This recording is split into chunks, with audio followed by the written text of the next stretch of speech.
Hello mga mamits! Kamusta kayo? Nagluto si Mamis ng nilagang baboy. Magnilaga naman tayo. Samahan niyo ako, tingnan natin kung paano niluto ni Mamis. May karning baboy ako rito. Yan po. Ilalagay na natin sa pressure cooker para mas madaling lumambot.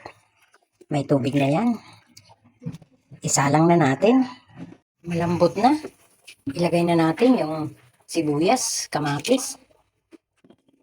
Maglagay na tayo ng pampalasa. Paminta. Maglagay na tayo ng patis. Maglalagay na tayo ng gulay. Pichay. Samahan natin ng repolyo. Dagdagan pa natin ng cubes. Timpla natin ng asin. Lutuin muna natin yung gulay. Luto na ang ating linaga.